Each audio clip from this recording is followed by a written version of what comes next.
वाञ्छा कल्पतरुभ्यश्च कृपा सिन्धुभ्येव च पतितानां पावनेभ्यो वैष्णवेभ्यो नमो नमः। श्री कृष्ण चैतन्य प्रभु नित्यानंद श्री अद्वैत गदाधर श्री वासादि गौर भक्तवृंद। हरे कृष्ण कृष्ण कृष्ण हरे हरे, हरे राम राम राम हरे हरे।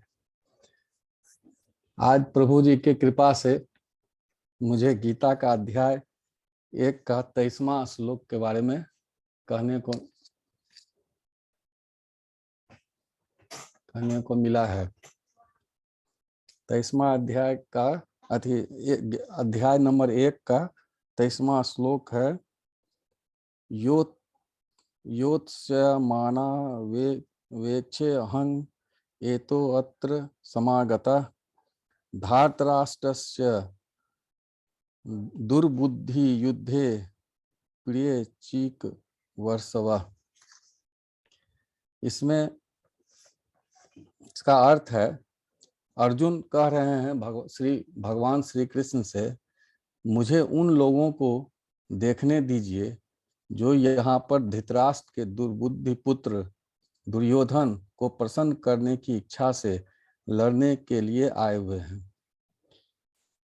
यह सर्वविदित है कि दुर्योधन अपने पिता धृतराष्ट्र की साठगांठ से पापपूर्ण योजनाएं बनाकर पांडवों के राज को हड़पना चाहता था।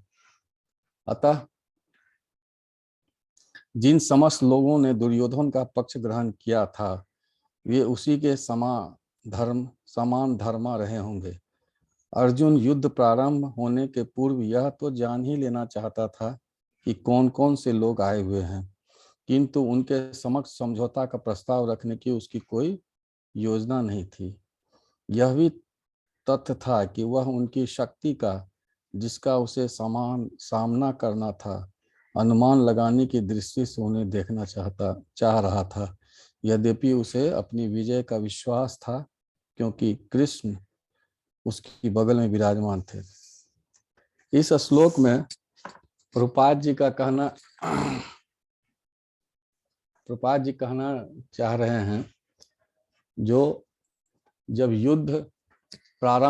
युद्ध निश्चित हो गया, जो युद्ध करना ही है, तो अर्जुन भगवान से बोलते हैं कि भगवान आप मुझे उन लोगों को दिखाइए जो अर्जुन के अधर्म के काम में साथ देने के लिए आए हुए हैं। और उसमें लिखा हुआ है कि अर्जुन के समान ही उनका बुद्धि हो गया है जो अधर्म का साथ दे रहे हैं। इसमें अर्जुन यह जानते हैं कि दुर्योधन का साथ देने के लिए भीष्म, द्रोणाचार्य और कृपाचार्य जैसे महान लोग उनका साथ दे रहे हैं। उनको इस बात का खबर है, लेकिन फिर भी वो देखना चाह रहे थे, क्योंकि ये अधर्म का साथ इन लोग दे रहे थे, इसमें उनकी मजबूरी थी या जो भी था, लेकिन साथ तो दे ही रहे थे और अर्जुन उनको देखना चाह रहे थे। इसमें यह भी अर्जुन देख रहे थे कि इस धर्म क्षेत्र कुरुक्षेत्र में धर्म के पक्ष में जब धर्म के लिए जब युद्ध लड़ा जा रहा है, तो भगवान श्री कृष्ण खुद यहाँ पर हैं, तब भी कुछ लोग महान लोग जो हैं सो अधर्म का साथ कैसे दे रहे हैं। तो इसमें हम यह देख सकते हैं, हमारे मन में ये एक प्रश्न उठता है कि और सब की बात तो छोड़ दीजिए, भीष्म पितामह जो हैं वो तो भगवान के बहुत बड़े भक्त थे, लेकिन वो भी अधर्म का साथ दे रहे थे। तो इसमें हम कह सकते हैं कि भगवान के रहते हुए भीष्म पितामह अधर्म का साथ दे रहे थे, यह उनकी मजबूरी थी। और वो अधर्म का साथ देते हुए भी धर्म का साथ दे रहे थे। वो कैसे? क्योंकि भीष्म पितामह राज सिंहासन से वचनबद्ध थे, जो हम उनका कोई भी परिस्थिति में उसके पक्ष में हम लड़ेंगे। और तो इसलिए वो दे रहे थे साथ। और दूसरा उनका धर्म ये था, जो भगवान श्री कृष्ण चाहते थे और जो भीष्म जैसे लोग या भीष्म अधर्म का साथ इस युद्ध में निभाए हैं। और हम जानते हैं कि एक शुद्ध भक्त जो है वो भगवान की इच्छा के अनुसार ही काम करता है, उसमें किंतु परंतु वो नहीं जोड़ता है। एक शुद्ध भक्त वो तभी कहलाता है जो भगवान जो कह रहे हैं उसका आंख मूंदकर उसका पालन करेंगे। वो भगवान उससे जैसा भी काम लेंगे, वो इस भौतिक युग में भले ही हमको लगता है जो वो बहुत खराब काम है या अन्याय है, पाप है, ये है वो है, लेकिन भगवान अपने भक्त को अगर कह रहे हैं कि ये करना है, तो भक्त का सबसे पहला काम है भगवान का बात मानना। उसको ये नहीं देखना है जो हमारा ईगो सेटिस्फाई हो रहा है कि नहीं, हमारा नाम, हमारा गुडविल पर क्या असर पड़ रहा है, ये वो नहीं जानता। वो सब जानता है जो हमारा यश अपयश, मेरा गुडविल या कुछ भी है, वो भगवान का ही दिया हुआ है। और जब भगवान का दिया हुआ है तो भगवान अगर हमको अपने गाड़ी का ड्राइवर बनाते हैं तो भगवान कहते हैं तुम गाड़ी चलाओ, तो हम चलाते हैं। भगवान कहते हैं 60 के स्पीड से चलाओ, तो हमारा काम है 60 के स्पीड से चलाना। अगर भगवान कहेंगे 100 के स्पीड में चलाओ, तो हम 100 के स्पीड में चलाएंगे, भले ही हमको ऐसा लगेगा कि हम एक्सीडेंट कर जाएंगे। लेकिन हमको अगर भगवान पर विश्वास है तो हमको वहां प्रश्न नहीं पूछना है। भगवान जो कह रहे हैं उनका बात मान के जब हम एक्सीडेंट कर भी जाए तो भगवान संभाल लेंगे, ये समझते हुए उनका बात मान लेना है। तो भीष्म जो है वो इसलिए भगवान का बात मान रहे हैं कि भगवान ऐसा चाहते हैं। अब हम कह सकते हैं जो भगवान ऐसा क्यों चाहते हैं, तो भगवान इस संसार को ये दिखाना चाहते हैं जो अधर्म का जो साथ देता है उसका विनाश होगा ही होगा। उसके लिए भगवान को खुद आना पड़ेगा तो आएंगे। अधर्म और अपने भक्तों, धर्म और अपने भक्तों की रक्षा करने के लिए भगवान को अपना धाम छोड़ना पड़ता है, तो वो धाम छोड़ लेते हैं। भगवान को अपने भक्तों की रक्षा और धर्म की रक्षा के लिए अगर जरूरत पड़ता है तो उस भक्त का नौकर बन जाते हैं। उस भक्त का खराब से खराब काम करना भी स्वीकार कर लेते हैं, क्योंकि उनको भक्त से इतना प्रेम है। तो वो भक्त से चूंकि इतना प्रेम करते हैं तो वो अपने धाम छोड़ के, अपने सब ऐशो आराम को छोड़ के कष्ट सहने के लिए, जैसे एक जीव मृत लोक में आके कष्ट सहता है, उसी तरह भगवान भी आके दिखाते हैं जो हम अपने भक्त के लिए, हमको भी कष्ट सहना पड़ता है तो हम सहेंगे, लेकिन संसार को दिखाएंगे जो धर्म और भक्त, असली भक्त जो है वो क्या चीज है और उसकी क्या प्रधानता है भगवान के नजर में भी। तभी ना कोई आदमी भक्ति करेगा और तभी कोई आदमी भगवान को मानेगा पूर्ण रूप से। तो भगवान इसलिए यहाँ पर आते हैं। और भीष्म और भगवान ये दिखाना चाहते हैं कोई भी आदमी कितना भी बड़ा विद्वान है, कितना भी बड़ा शक्तिशाली है, कितना भी ऐश्वर्यवान है, कितना भी धनवान है, और उसे अमरता भी प्राप्त अगर है, जो उसके पास ये वरदान है, जो वो जब चाहेगा मरेगा या नहीं चाहेगा तो नहीं मरेगा। लेकिन जब धर्म का नाश होने लगता है और जब भक्त लोग के साथ अन्याय होने लगता है, तब भगवान खुद प्रकट होते हैं और सब कुछ दरकिनार करते हुए, वो वरदान वगैरह सब कुछ तोड़ते हुए दिखा देते हैं जो धर्म और भक्त के लिए हम सब कुछ कर सकते हैं, और सारा मानदंड को तोड़ के हम इसकी स्थापना अपने भक्त को बचाएंगे और धर्म को बचाएंगे। और उस समय अमरता का वरदान कुछ ही आदमी को था, उसमें से एक थे भीष्म पितामह, जो बहुत बलवान थे, सब कुछ थे, लेकिन उनको भी भगवान महाभारत के युद्ध में उनका भी विनाश करके और धर्म की रक्षा किए और ये संसार को दिखाए जो मेरा भक्त है उसके लिए हम क्या क्या नहीं कर सकते हैं। इसका एक उदाहरण हम ये भी, बहुत सा उदाहरण पड़ा हुआ है जो भगवान अपने भक्त के लिए क्या करते हैं, कैसे करते हैं।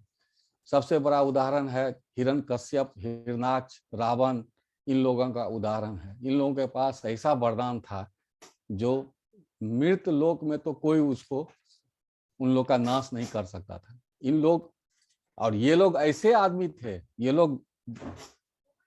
लोग को आप कह सकते हैं जो एकदम नास्तिक भी नहीं थे। ये लोग अपने वरदान लेने के लिए एक समय में काफी अनुशासन का साथ दिया इन्होंने, और अनुशासन का जीवन जी के, और किसी न किसी देवता को प्रसन्न करके, एक देवता को आप प्रसन्न कीजिएगा तो उस टाइम पीरियड में आप अपना जितना दुर्गुण है उसको, उस पर आपको कंट्रोल करना पड़ेगा। और ये लोग अपने उस समय 10,000 वर्ष तक कोई अगर तपस्या किया महादेव का या कोई ब्रह्मा जी का कुछ, तो उस समय ये समझिए कि उसमें सतोगुण भरा पड़ा था, और जितना भी दुर्गुण था उस पर वो लोग कंट्रोल कर लिए थे। और ये करके उन लोगों ने ऐसा ऐसा वरदान प्राप्त किया जो उसको कोई नहीं मार सकता था। ये लोग, इतना इंटेलिजेंट आदमी था जो उस समय भगवान का बनाया हुआ जो मृतलोक है उसमें, उसके बारे में इतना पूर्ण ज्ञान था जो ये लोग सोचता था ऐसा कोई उपाय निकालेंगे जो अभी जो हम भगवान का बनाया हुआ प्रकृति में जो चीज देख रहे हैं उसके अनुसार हमारी मृत्यु नहीं हो सकती है। और ये सोच समझ के और इस तरह का अपने को उसमें ढाल के ये लोग वरदान प्राप्त किए। और जब वरदान बन गया तो ठीक यू टर्न ये लोगों ने मार दिया। यू टर्न मारने का ये मतलब है जो ये लोग पाप कर्म में भिड़ गए। जब शक्ति प्राप्त हो गया तो उसके बाद पाप कर्म करने लगे और अधर्म को बढ़ाने लगे, धर्म का नाश करने लगे। और भक्तों का सबसे बड़ा बात है कि जो भक्तों को का भी विनाश करने लगे। और जब भक्त को कोई विनाश करता है तो भगवान तुरंत एक्शन में आते हैं। जब हम ये कह सकते हैं, बहुत सा समय हम देखते हैं जो अधर्म बढ़ रहा है तो देखिएगा कि बहुत आदमी कह रहा है कि अरे अधर्म बढ़ रहा है, भगवान सुन नहीं रहे हैं, और भगवान कब इसका ये होगा। तो लोग को कहेगा कि अरे जब अधर्म का घड़ा भरेगा तब ना ये होगा। लेकिन हम बहुत सा समय में देखते हैं कि भक्त जो है, शुद्ध भक्त जो है, उसके साथ अगर कोई गलत होता है तो भगवान उसको भरने नहीं देते हैं, तुरंत आके एक्शन लेते हैं जो हम अपने भक्त को पहले बचाएंगे। तो इस श्लोक में अर्जुन ये देख रहा है जो यहाँ पर कौन कौन से महान लोग हैं, और वो महान लोग के रहते हुए भी वो उसके प्रभाव में आके अर्जुन तो कोई कंप्रोमाइज करना नहीं चाह रहे थे, वो युद्ध लड़ना ही चाह रहे थे। और उनको ये भी पता था जो भगवान मेरे पक्ष में है तो युद्ध में विजय मेरा ही होगा। लेकिन फिर भी वो देखना चाह रहे थे जो कौन कौन से लोग हमारे धर्म के साथ हैं और कौन कौन से धर्म के विरुद्ध में हैं। तो इस श्लोक में यही हम देख रहे हैं कि हमको यही शिक्षा मिलता है इस श्लोक से, जो हमको, हमारा कोई अस्तित्व नहीं है, भगवान सर्वोत्तम है और भगवान का हमको हमेशा साथ रखना चाहिए और भगवान के प्रति भक्ति हमको करना चाहिए। और हमको भगवान किसी चीज में अगर सफलता भी देते हैं तो उसका घमंड हमको नहीं करना चाहिए, और घमंड करके हम भूल जाते हैं जो भगवान क्या है और समझते हैं हम ही सब कुछ है। तो ये नहीं करना चाहिए, क्योंकि भगवान उसको तुरंत उसका विनाश करते हैं। इसलिए हमें कृष्ण भावनामृत में रह के और भगवान की सेवा हमेशा करना चाहिए, और 24 घंटा हमको ऐसा रखना, ये करना चाहिए जो हम भगवान की भक्ति में लगे रहें। और भगवान की हम भक्ति में लगे रहेंगे तो धर्म अधर्म क्या है वो भगवान हमारे मस्तिष्क में अपने आप स्फुरन करते हैं, जो कौन सा काम धर्म है कौन सा काम अधर्म है। क्योंकि कभी कभी हम देखते हैं कि जिंदगी में कौन सा सही है कौन सा गलत हम निर्णय नहीं कर पाते हैं। कभी कभी कोई चीज लगता है धर्म है, कोई चीज थोड़ा ही देर के बाद लगता है कोई अधर्म है। जैसे आप बिहार में आप देखिएगा कि कुछ दिन पहले शराब चल रहा था तो वो धर्म था, क्योंकि टैक्स दे रहे थे हम ही लोग दारू बेच रहे थे, तो धर्म के अनुसार था। धर्म क्या कहिएगा, मैंने आज का धर्म जो सारे सरकारी धर्म के अनुसार तो वो सही था। आज बैन लग गया तो वो अधर्म हो गया सरकारी क्या कहते हैं ये कानून के अनुसार। तो मनुष्य कभी कभी सोचता है कि अरे क्या धर्म है, क्या अधर्म है, क्या सही है, क्या गलत है, क्या कभी आज 60 साल वर्ष पहले कोई चीज गलत था, आज वही चीज सही है। तो इसके फेरा में मनुष्य हरदम कंफ्यूज हो जाता है। तो जैसे अर्जुन हमेशा भगवान पर विश्वास किया और अपने को भगवान पर न्यौछावर कर दिए और पूर्णतः समर्पित हो गए, तो भगवान उनके मस्तिष्क में ऐसा कुछ डालते रहते हैं जो उसको पता चलते रहता है कि क्या हमको समय समय पर करना है और समय समय के अनुसार हमको क्या किस तरह से काम करना है। क्योंकि भगवान स्वयं ही बोले हैं जो परिवर्तन ही सबसे बड़ा धर्म सत्य है। तो परिवर्तन के समय समय सत्य क्या है वो भगवान ही अपने भक्तों को बताते हैं और दूसरे को नहीं बताते हैं, भक्त को ही बताते हैं। तो इससे भक्त क्या होता है, जो पाप कर्म से बच जाता है। हम हमेशा भगवान के साथ रहेंगे तो क्या करना है क्या नहीं करना है ये हमको क्या कहते हैं, हमको एक गाइडलाइंस मिलता है और हम पाप कर्म से बच जाते हैं। और पाप कर्म से जब हम बच जाते हैं तो हमको अगला जन्म मृत्यु और जन्म के चक्कर से हम बच सकते हैं। जिस तरह हम जैसे स्टेट बैंक में काम करते थे, तो हम स्टेट बैंक में काम करते थे, सही बात है, लेकिन हम लोग को बीच बीच में क्या होता था, ट्रेनिंग देता था। ट्रेनिंग में क्यों बुलाता था? ट्रेनिंग में बुलाने का यही मतलब था, जो जैसे जिस समय हम काम करते हैं 10 से 5, तो उस समय हमारे भगवान स्टेट बैंक है।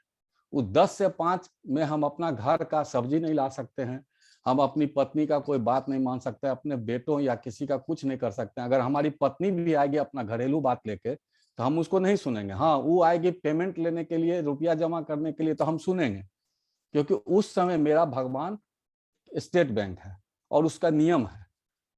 तो देखता है स्टेट बैंक, जो ये लोग काम करते करते क्या होता है, धीरे धीरे बहुत सा चीज भूल जाता है। जो काम कर रहा है उतना ही चीज याद रखता है, अब बहुत सा चीज भूल जाता है। कभी कभी क्या होता है, जो भावावेश में आके नियम को तोड़ के, अब मेरे चचा जी आए बहुत, अब मेरे ससुर जी आ गए, अब बहुत प्रिय हैं और बहुत हमको उनको भरोसा है। और ससुर जी कह रहे हैं कि जो 10,000 रुपया मेहमान आप हमको दे दीजिए और कल जो है ना हम आपको वाउचर दस्तखत करके दे देंगे, आप उसमें लगा लीजिएगा। और तब हम अगर ये काम कर दिए, अरे मेरे ससुरे जी तो हैं, 10,000 रुपया इनको दे देते हैं, कल भोरे आएंगे भौचरवा इनसे दस्तखत करा के और उसमें लगा देंगे तो हम बच जाएंगे। अब पता आया लगा क्या, भोरे भोर 10 बजे ऑडिटर पहुंचा हुआ है, 10:15 में जब वाउचर लगाने से पहले ही वाउचर सीज हो गया है। तब देखा जाता है तो 10,000 रुपया लाल साहब किसको दिए हैं, तो अब हम ऐसे ऐसे कर रहे हैं, दिए हैं तो एगो आदमी को, तो भौचरवा कहाँ है, पास कैसे किए? तो सर इसको है कौन ही? तो पीछे से कोई कह दिया जो इन्हीं के ससुर जी हैं। ओ, ससुर जी को 10,000 रुपया दिए हैं, तो वाउचर आप दस्तखत करके दे दीजिएगा। तब मान लीजिए हम दस्तखत करके दे दिए, दस्तखतवा नहीं मिला मेरे ससुर जी के दस्तखत से तो बेटा गया, भगवान का आप साथ छोड़े तो भगवान आपको दंडित करेंगे ही। ठीक उसी तरह जैसे भीष्म पितामह जी भगवान का साथ छोड़ दिए तो दंडित होना ही पड़ा, तो उसके बाद दंड हो गया। तो कभी कभी क्या होता है, जो हम लोग को ना सो प्रशिक्षण दिया जाता है, प्रशिक्षण में आइए और वही पुराना चीज दोहराता है। पहले प्रशिक्षण के 7 दिन का प्रशिक्षण होता है या 15 दिन का, 1-2 दिन वही पुराना नियम के बारे में बताया जाए, देखिए भाई बेसिक नियम ऐसे है, ऐसे ऐसे ऐसे, ये है वो है, ये बेसिक नियम सब है। अब है जो इसमें कुछ अमेंडमेंट हुआ है, अमेंडमेंट का है हुआ है, तो दुनिया बदल रहा है, टेक्नोलॉजी बदल रहा है। अब है क्या, जो देखिए सो एगो एटीएम आया है, एगो कार्ड आया है जिसमें कि वाउचर तो दस्तखत करने का जरूरत नहीं है, आ कार्ड को लाइए एगो मशीन में घुसाइए, पैसा लीजिए चले जाइए। अब वो बताया, उसका कानून बताया, तो अब भगवान कह रहे हैं कि इस बदलाव में आपका धर्म ये है जो आपको अब ऐसा करना है। अब एक दिन आए मेरे ससुर जी, फिर जो हमको 5,000 रुपया चाहिए, तो ठीक है वाउचर भर के दीजिए। तो आए तो वाउचर तो लाइवे नहीं किए हैं और कलमे नहीं है साथ में, तो कैसे होगा? तो हम एटीएम है, तो हाँ एटीएम है, तो वो मशीन दिए आगे में लगा के और कहे कि अच्छा कोई बात नहीं है, लिखने पढ़ने की कोई जरूरत नहीं, मशीन घुसाइए इसमें, एटीएम को इसमें। वो अपना घुसाए, निकाले, 5,000 रुपया उनको मिल गया। चलो भाई, ये मेरा अब धर्म हो गया। आज से 25 साल पहले यही एटीएम नहीं था तो लगता था कि इस तरह का कोई नियम बनेगा तो सब घपले हो जाएगा, लेकिन आज वो नियम बना और उसके कुछ शर्तों के साथ बना, तो उसमें कोई घपला नहीं होता है। लेकिन उस समय कहा जाता था जो कंप्यूटर होगा तो नौकरी नहीं होगा, कोई कहीं से बैठ के कुछ गड़बड़ हो सकता है, ऐसे कुछ हो, सब डरता था। लेकिन नियम जब बन गया, और भगवान जैसे कहते हैं परिवर्तन ही सबसे बड़ा नियम है, उसी तरह सब कुछ है, धर्म भी बदलता है।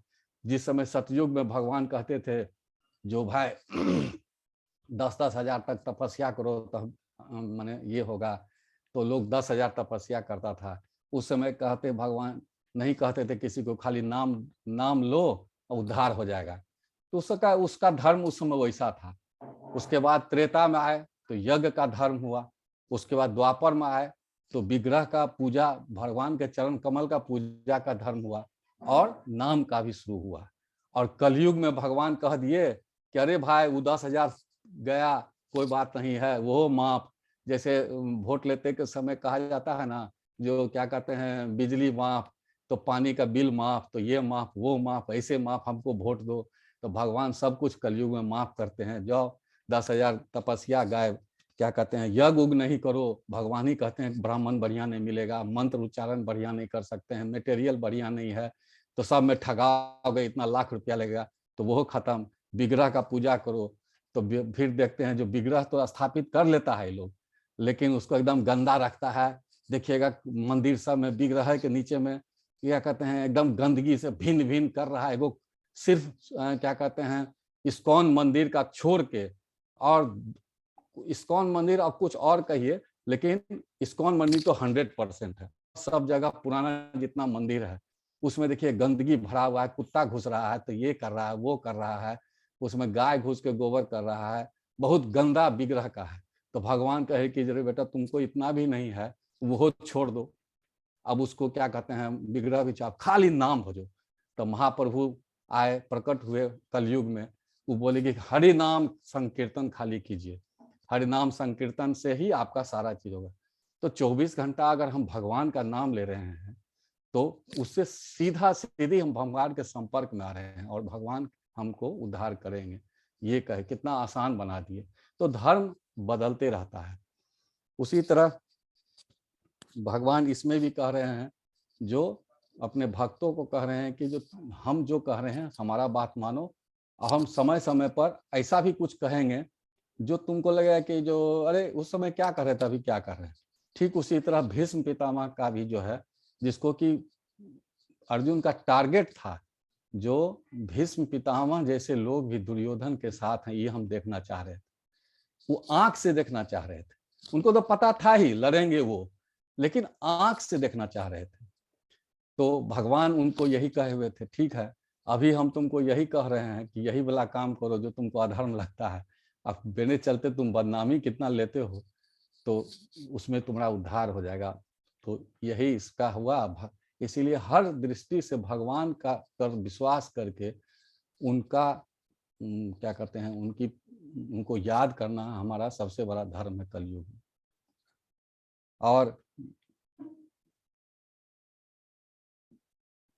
और आगे हम बोलें, अगर प्रभु जी की इच्छा हो तो ये 24वां श्लोक के बारे में कुछ बोल सकते हैं। हाँ बोलिए, कोई बहुत मधुर बोल रहे हैं।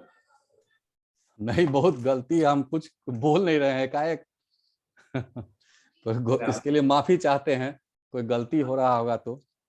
उदाहरण दिए कैसे एसबीआई का धर्म बदलते रहते दुनिया में।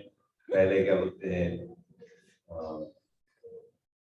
पहले बिहार में दारू का धर्म था, वो यूज करना धर्म था, नहीं है। वैसे बैंक वाला बहुत प्रैक्टिकल एग्जाम्पल दे रहे, बैंक में बैंक का टाइमिंग में आपको बैंक का धर्म पालन करना पड़ता है। तो दो ऑप्शन है, क्या तो आप उसको कल बोल सकते हैं, आज अभी क्वेश्चन ले सकते हैं हम लोग, या फिर हम लोग अभी बोल सकते हैं। ठीक है, क्वेश्चन दीजिए। क्वेश्चन का आंसर हम जैसे तैसे देंगे, अब सही या गलत जो भी है। ठीक है, कोई डिबेटी कोई क्वेश्चन पूछना चाहते हैं?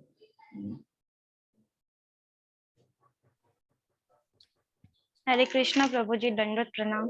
हरे कृष्ण प्रणाम। हम बोल रहे थे कि जब मतलब भगवान अर्जुन के साइड थे और अर्जुन को विश्वास था कि भगवान उनके साइड है तो उन लोग का जीत होगा, लेकिन फिर भी युद्ध स्टार्ट होने से पहले जब दोनों साइड का पार्टीज को देखते हैं तो वो अनकॉन्शियस क्यों हो जाते हैं? देखिए, हर आदमी में 3 तरह का गुण होता है, सतोगुण, रजोगुण और तमोगुण। अर्जुन चूंकि भगवान के भक्त थे तो सतोगुण तो उनमें था ही, लेकिन सतोगुण से बढ़ के भी एक गुण होता है जो भगवान स्पेशली अपने भक्त को देते हैं, जिसमें आता है करुणा, जिसमें आता है दया, और जिसमें आता है जो हम इस भौतिक युग में अपने सीनियर्स को कुछ एक नियम रहता है, किसको इज्जत करें, किसको क्या करें, नहीं करें। तो अर्जुन चूंकि भगवान के तो भक्त थे ही, और उनमें सतोगुण तो भरा हुआ था, ऊपर से भगवान के भक्त भी थे। तो जब वो देखे अपने गुरुजन को, अपने पितामह को, गुरुजन को, तो उनको याद आ गया जो ये पितामह और गुरुजन, ये जानते हुए भी, जब हम बच्चा थे, छोटा छोटा 3 बरस 4 बरस का बच्चा, उस समय से ही षड्यंत्र चल रहा था कि इन लोग को मार दें, पांचों को। तब भी उस विपरीत परिस्थिति में भी भीष्म पितामह, द्रोणाचार्य, कृपाचार्य लोग हमारा पक्ष लिए, और इनके चलते ही और इनकी कड़ी दृष्टि के चलते हम लोग का विनाश नहीं हुआ, हम लोग का जान नहीं खेला। तो क्या बार प्लान गया था, भीम को विष दे दिया गया था, और बहुत सा ऐसा हुआ अर्जुन को, या बहुत तरह का डिस्टरबेंस हुआ। लेकिन इन्हीं लोगों के छत्र छाया में, जैसे आज इतना अपने देश में इतना करप्शन है, आप देख ही रहे हैं कि एक ऐसा लॉबी है, नास्तिक लॉबी, जो सनातन धर्म को बर्बाद करना चाहता है। अभी कश्मीर फाइल देख लीजिए, उसको रिलीज नहीं होने दे रहा है, रिलीज नहीं होने दे रहा है। कोई भी फिल्म बनता है जो हिंदू धर्म के बारे में पक्ष लेता है, तो उसका कैसे विनाश किया जाता है, उस एक्टर को कैसे मार दिया जाता है, या आप जहर दे के नहीं मारते हैं तो उसको, इसके साथ ऐसा कंडीशन पैदा करता है जो फ्रस्ट्रेशन में आकर आत्महत्या कर लेता है।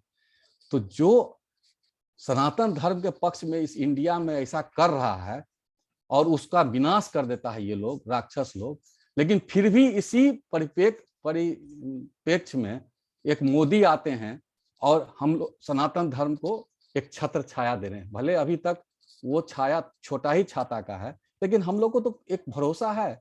आज क्या कहते हैं, यूपी में जो अखिलेश यादव के समय में इतना रेप होता था लड़कियों के साथ, किसी मुस्लिम लड़की का रेप होता था? किसी का नहीं, रिकॉर्ड देख लीजिए। किसी मुस्लिम व्यापारी का अपहरण होता था? किसी मुस्लिम परिवार में तो क्या कहते हैं, छीना झपटी या चोरी भी नहीं होता था, खाली हिंदुओं के यहाँ होता था, और कोई रक्षा करने वाला नहीं था। लेकिन उसी माहौल में जब माहौल बदला तो रक्षा करने वाले आए, योगी या मोदी जो भी, तो हमको उनके प्रति नहीं होगा प्रेम, जो इस माहौल को इन लोग बदलने में कामयाब। उसी तरह अर्जुन देखे, जो उस गलत माहौल में भी ये लोग हमारा रक्षा किए थे, और ये लोग हमारा अभी हमारे अगेंस्ट में खड़ा होकर लड़ रहे हैं। अर्जुन तो समझ ही गए थे जो क्यों लड़ रहे हैं, मजबूरी है। तो लेकिन फिर भी उनका जो है ना, कर्तव्य से हट के अपना दिल का, एक तो बुद्धि का है, बुद्धि का भाव ये है जो मेरा ये ड्यूटी है, वो ड्यूटी के अनुसार तो उनको लड़ाई करना था, उनसे मारना था उनको। लेकिन एक दिल का भाव आता है, उस दिल के भाव में लोग देखता है कि जो ये हमसे कैसे होगा, हम इनको कैसे मारे, उस समय हमको ही मरने से बचाए, आज हम इनको कैसे मारे, सिर्फ हम ही को मारने के लिए कहा जा रहा है इनको, दूसरा कोई मारने वाला नहीं है। ऐसा भी होता है जो 5 पांडव में से कोई दूसरा पांडव मारता तो नहीं, ये लोग ऐसे ऐसे हैं जो अर्जुन के हाथ से मरेंगे। तो उस समय उनका दिल द्रवित हो गया और बुद्धि पर दिल हावी हो गया, और बुद्धि पर जब दिल हावी हो जाता है तो उस समय वो होता है कि हम कुछ नहीं कर सकते हैं, अब हमसे कुछ नहीं होगा, हम ना इधर के ना उधर के, अब हम चुपचाप बैठ जाएंगे। तो यही स्थिति अर्जुन की हुई, और वो पिछला बात जब उसको याद आया तो उसका देह हाथ एकदम सुन्न पड़ गया। वो लगता है ना, शक्तिहीन हो जाता है लोग, ऐसा होता है, महसूस होता है, और वो उसके साथ वही हुआ जो हम इनको कैसे मारे। तो उस भाव में आ गए थे।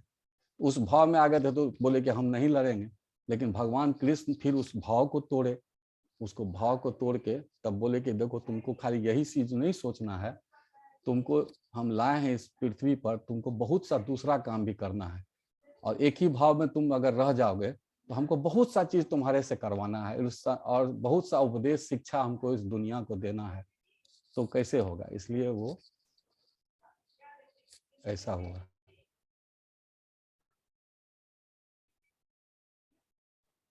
यस प्रभु जी, थैंक यू सो मच।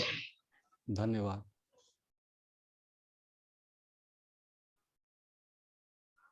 हरे कृष्णा, बहुत बहुत अच्छा आंसर दिया प्रभु जी ने, बहुत प्रैक्टिकल आपने एग्जांपल दिया प्रैक्टिकल लाइफ से, कैसे हम लोग कृष्ण को पसंद करना है, ना कि कोई धर्म तो बदलते रहते हैं। और धर्म गीता में भगवान बहुत बार धर्म बदल रहे हैं, कभी कर्मयोग बोले कभी ज्ञान, जो भगवान बोलेंगे वही करना है, वही धर्म है। उसी में एकदम लग्न थे, और हम देख रहे प्रभु जी का जीवन भी वैसा ही है, वो एकदम भगवान चाहते कि हम लोग भक्ति करें, प्रचार करें। जीवन वैसा नहीं प्रभु जी, आप आशीर्वाद दीजिएगा तब वैसा जीवन होगा। आप थोड़ा सा भी डेविएट कर गए हैं तो आप इतना प्यार मोहब्बत में आ गए हैं कि सब चीज धरा इधर है, तो आपका आशीर्वादों छूट गया है, तो अब 5-7 रोज के बाद फिर ट्रैक पर आए। तो आपका आशीर्वाद जब जब दूर होगा तब तक दूसरे प्रेम में फंस जाते हैं। अभी नतनी का प्रेम है तो बेटी का प्रेम, तो दामाद का प्रेम, और भगवान को छोड़े तो आप पकड़ते हैं। जैसे आज हमको पकड़ लिया 2 घंटा पहले, आपको ये करना है, तो यही होता है, असली गुरु यही है। जब अभी हम भ्रम में थे, छोटी नतनी, उसका चेहरा देखते हैं खिला हुआ, हंस रही है, तो उसी भगवान को छोड़ के उसी में भूले हुए। तो हमको कभी कभी आपका याद आता था, जो अरे भगवान को छोड़ दिए तो इसको कृष्ण करके पुकारेंगे, तो उसको हम कहते हैं हरे कृष्णा, और खेलते रहती है तो भगवान को। लेकिन आज आपको हमको कॉलर पकड़ के, अरे कहाँ घूम रहा है इधर है, तब आज बोले कि 2 घंटा में आप तैयार होइए, भगवान का नाम लीजिए। आपके चलते आधा घंटा भगवान का नाम लिए। असली गुरु तो यही है प्रभु जी, और असली गुरु कहीं कुछ नहीं है। बहुत बड़ा विद्वान कुछ वो सब का बात दिमाग में आता है, चले बाउंस कर जाता है, लेकिन जो गुरु पल पल आपका साथ दे रहे हैं वही असली गुरु। आपका तो परिवार भी भक्ति है। भक्तों के लिए चैतन्य महाप्रभु ने बोला कि चैतन्य महाप्रभु बताते हैं कि घर छोड़ने की जरूरत नहीं है, आदमी घर में भी भक्ति कर सकता है और घर छोड़ के भी कर सकते हैं। लेकिन जैसे आपके बच्चे सब तो भक्ति है, इसीलिए ऐसी कोई बात नहीं है। मैंने बस आपका संग लेने का प्रयास किया, सब आप लोग खुश होंगे मेरे ख्याल से। तो जिन्हें सुंदर प्रवचन दिया, और कल हम लोग अगले श्लोक पे सुनेंगे। तो हरे कृष्णा। हरे कृष्ण। दंडवत प्रभु जी, गलती सलती माफ कीजिए। हरे कृष्ण।